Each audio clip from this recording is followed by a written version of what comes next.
Le char T-90, surnommé Kenya, est devenu un symbole de résilience sur le champ de bataille. Ce véhicule blindé a été le témoin de nombreuses attaques des forces ukrainiennes, mais il a su résister à des frappes de drones et de missiles guidés anti-chars.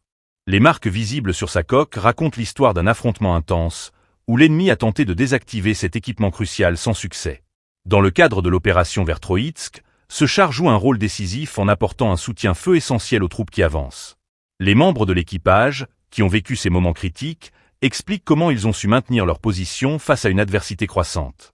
Le moral de l'équipage reste intact malgré les menaces omniprésentes, renforçant leur détermination à poursuivre leur mission. Les forces russes, en particulier le groupe des forces sud, mettent en avant l'importance de ce type d'équipement pour assurer une couverture efficace sur le terrain. Le T-90 est conçu non seulement pour résister aux attaques, mais aussi pour infliger des dégâts significatifs à l'ennemi.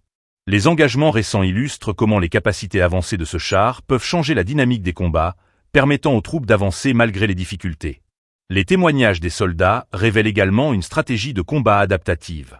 Alors que les forces ukrainiennes intensifient leurs assauts, les équipages de chars doivent constamment évaluer leur environnement et ajuster leurs manœuvres en conséquence.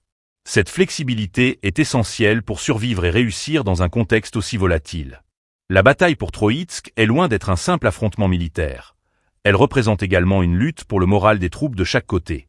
La capacité du T-90 à résister à des attaques répétées est non seulement un indicateur de sa robustesse, mais aussi un facteur motivant pour les soldats qui l'opèrent.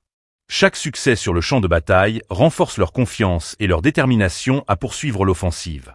Alors que le conflit se poursuit, les équipages de chars comme celui du Kenya restent en première ligne, confrontés à des défis inédits. Leur capacité à résister aux menaces modernes est un témoignage de l'évolution de la guerre mécanisée. Les analystes militaires s'interrogent sur l'impact à long terme de ces affrontements sur le moral et la stratégie des deux camps.